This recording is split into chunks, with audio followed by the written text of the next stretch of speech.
Chiquillos, cuando alguien esté hablando, por favor, apagar el micrófono. Sí, Bueno, ya. Aparecieron nuestras tres caras en una sección donde no debería aparecer.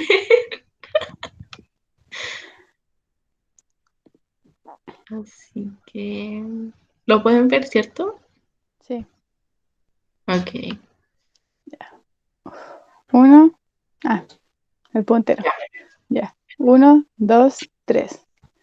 Hola chicos y chicas, bienvenida a la clase de hoy, junto con mi compañera Carla Pino, estudiante de kinesiología, con mi compañero Iván Poblete, estudiante de tecnología médica, y yo, Mary Román, estudiante de tecnología médica, le vamos a hacer la ayudantía. Bueno, nosotros pertenecemos al curso de formación general del programa Ayudante Docente, y es por eso que le haremos esta clase.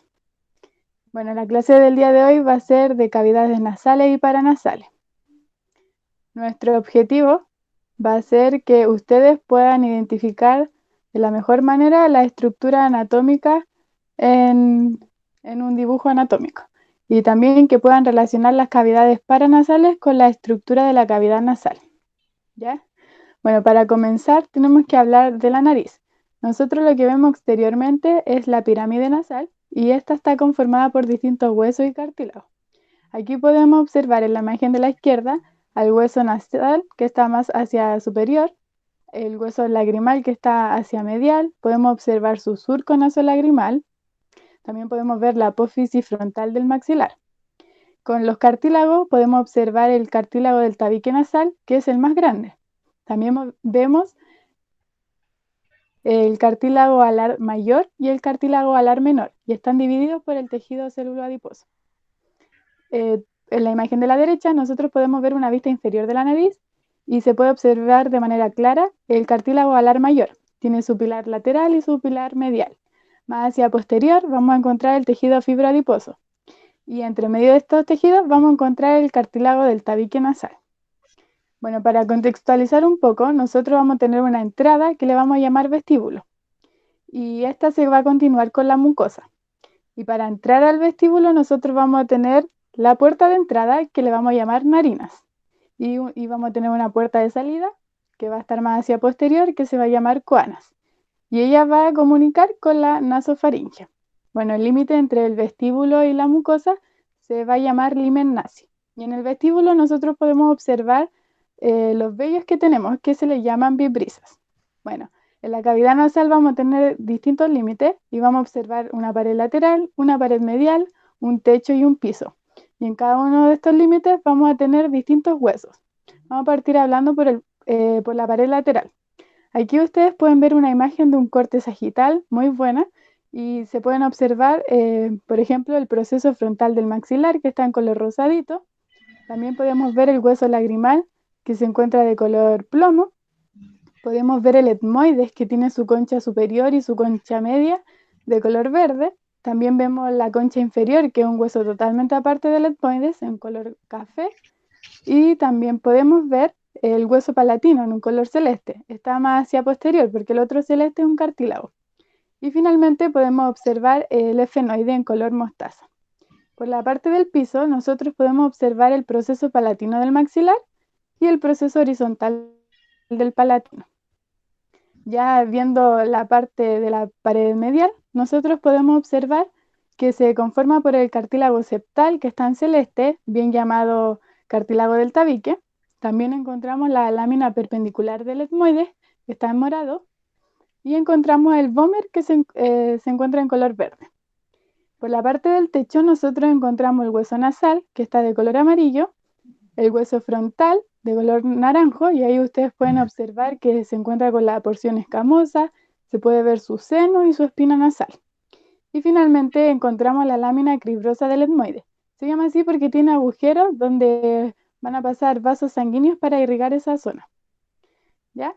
Y bueno, nosotros en la pared lateral, como les dije, habían tres conchas, la superior, la media y la inferior. Y cada una de estas conchas va a tener su respectivo meato. Meato medio, meato inferior y meato superior. Y bueno, en la imagen más inferior nosotros podemos observar la concha media que está cortada y medial a ella vamos a encontrar la bulla etmoidal, que es muy importante porque va a estar bien irrigada y a la hora de hacer procedimientos quirúrgicos hay que tenerla en cuenta. Y es un relieve del etmoides. Bueno, también se puede observar en esta imagen aprovechando el seno frontal hacia superior, hacia, hacia más posterior también podíamos ver el seno esfenoidal y ahí se puede ver de manera clara el vestíbulo y la mucosa. Y ahora sí, pasando a la otra imagen. Esta imagen está muy buena porque podemos contextualizar lo que serían los meatos, el meato medio, el meato superior y el inferior.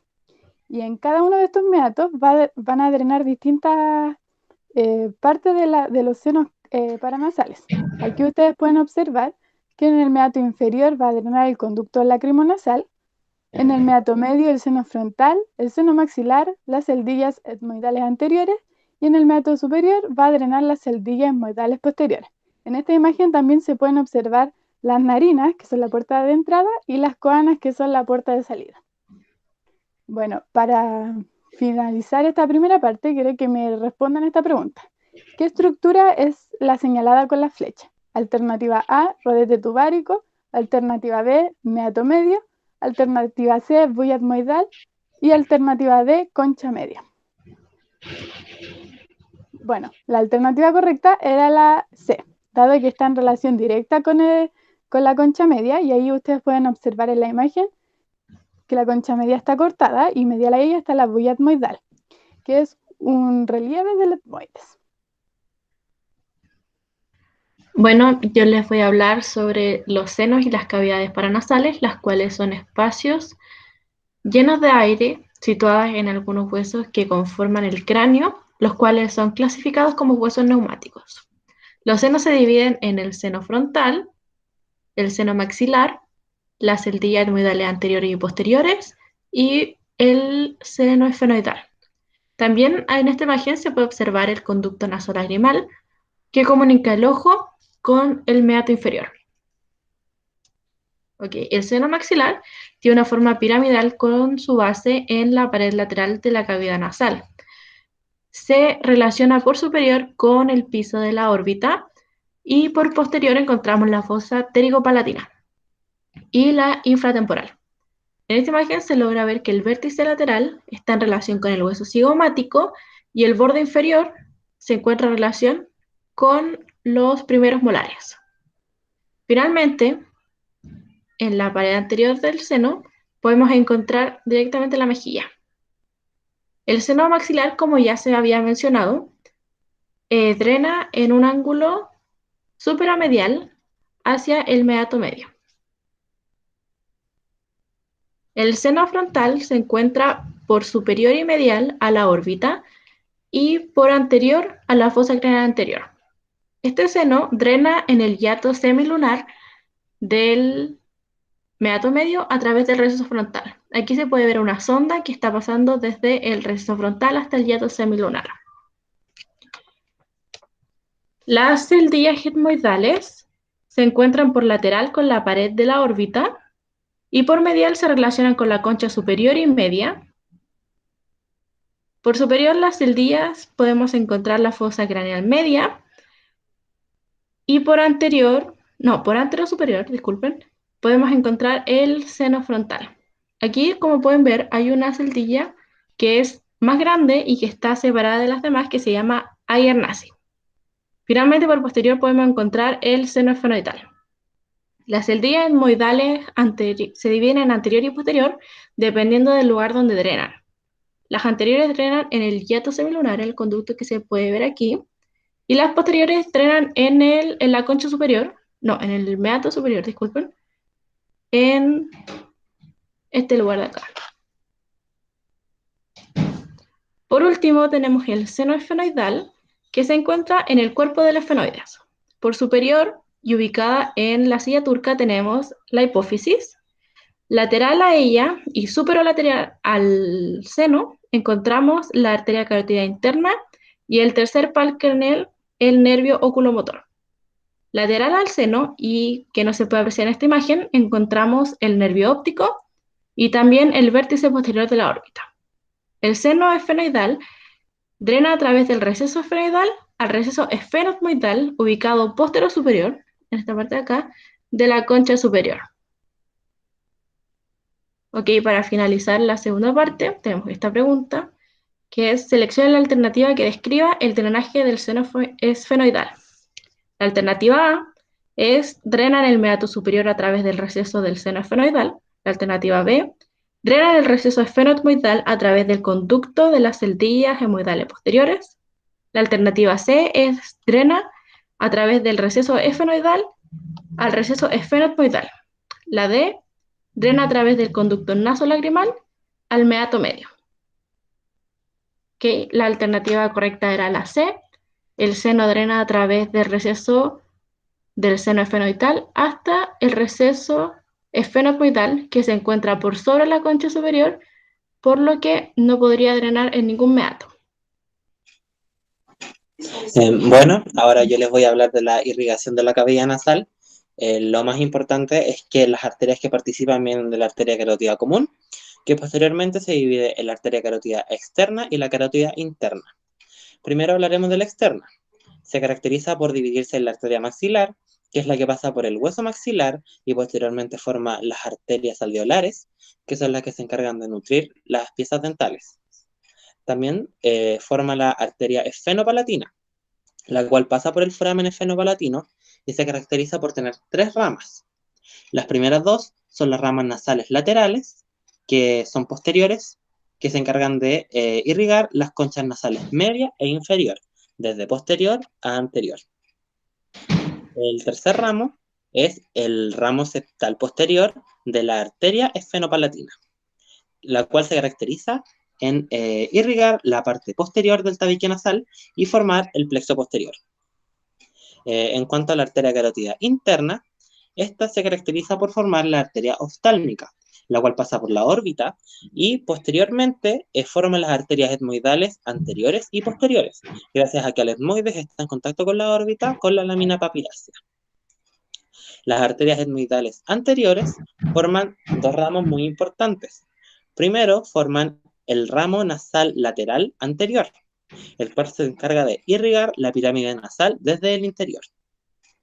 También forma el ramo septal anterior, el cual irriga el tabique nasal en su zona anterior y se caracteriza por formar anastomosis con la arteria facial que irriga la pirámide nasal desde el exterior y la arteria etmoidal posterior, realizando el plexo de Kieselbeck. Respecto a la arteria etmoidal posterior, esta se caracteriza por tener 2 ramos. El primero es el ramo nasal lateral, también llamada arteria conchal, ya que se encarga de la irrigación de la concha superior. El siguiente ramo es el septal posterior, de la arteria etmoidal posterior, que se encarga de la irrigación de esa zona del tabique. Respecto al drenaje venoso, sus nombres son homólogos, por lo tanto, sus trayectos son bastante similares. Por lo tanto, no especificaré los nombres, ya que son los mismos. Pero debo mencionar que se ven más plexos formados, ya que generalmente por cada arteria pasan 2 venas. Respecto a la irrigación de las cavidades paranasales, vamos a hablar primero de la maxilar, que está principalmente dada por la arteria maxilar, en especial por la arteria infraorbitaria, que pasa por el foramen infraorbitario, ¿cierto? La arteria palatina mayor alveolar, que es la que se encarga de la nutrición de las piezas dentales, la arteria esfenopalatina y la arteria facial. El seno frontal está irrigado por la arteria etmoidal anterior. El etmoides está irrigado por en su parte anterior está irrigado por la arteria esfenopalatina y la arteria etmoidal anterior, mientras que su parte posterior está irrigada por la arteria conchal superior, que está dada por la arteria etmoidal posterior.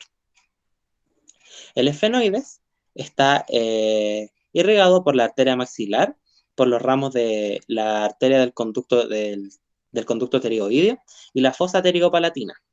Al mismo tiempo, está siendo irrigada por la arteria etmoidal posterior, debido a que el etmoides y el esfenoides están muy cerca.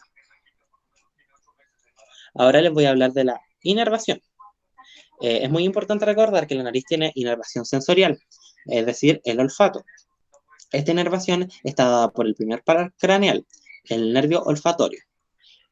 podemos ver el bulbo olfatorio sobre el hueso etmoides y pasa sus ramos por la lámina cribosa, inervando, perdón, la concha superior y parte de la concha media.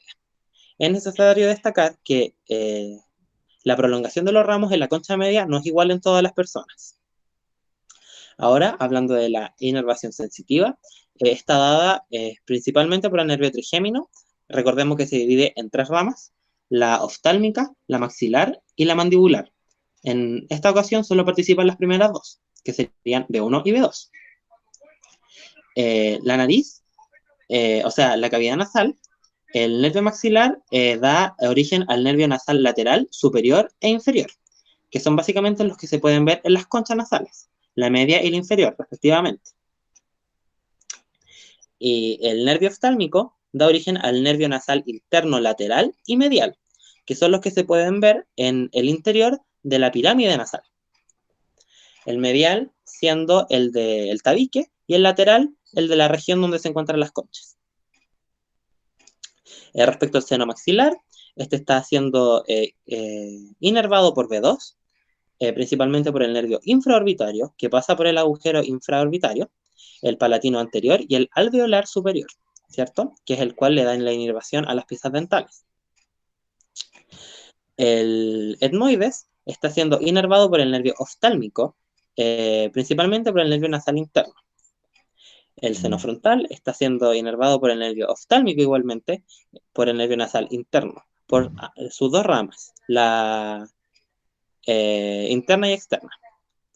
Y el esfenoides está siendo inervado por el nervio etmoidal posterior, ya que, repito, está muy cercano al etmoides.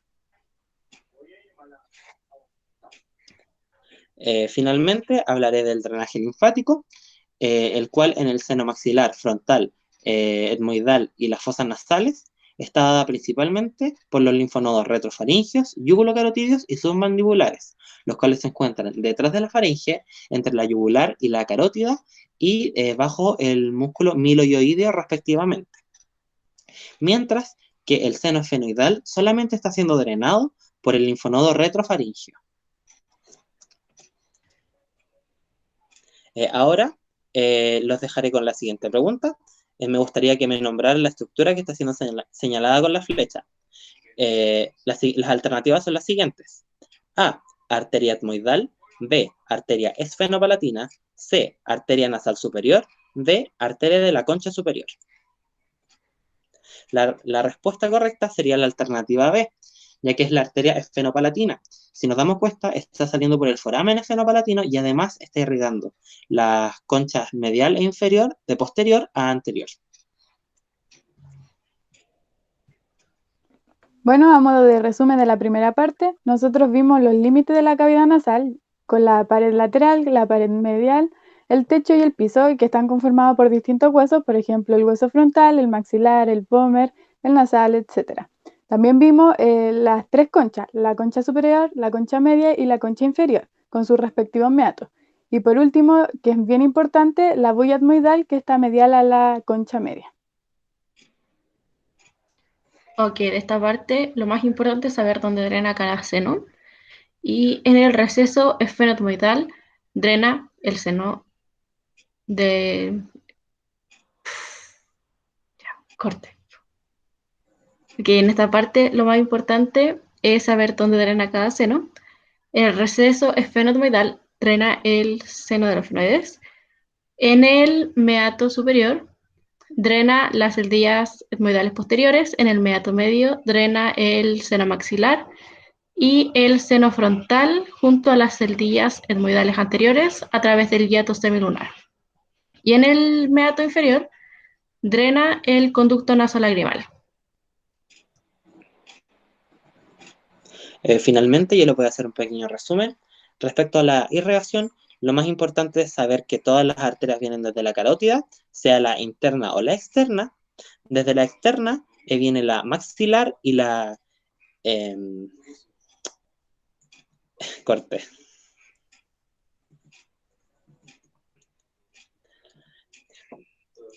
Lo más importante en esta parte respecto a la irrigación es saber que todas las arterias que están en esta zona vienen de la carótida, ya sea de la interna o de la externa. Desde la externa vienen la arteria maxilar y la esfenopalatina, mientras que desde la interna vienen las etmoidales anteriores y posteriores. También deben recordar que las venas se nombran de forma homóloga. Respecto a los nervios, es muy importante tener en cuenta que sensitivamente están irrigados, lo lamento, inervados por el trigémino, ya sea por B1 o B2. Mientras que el olfato está dado por el bulbo olfatorio.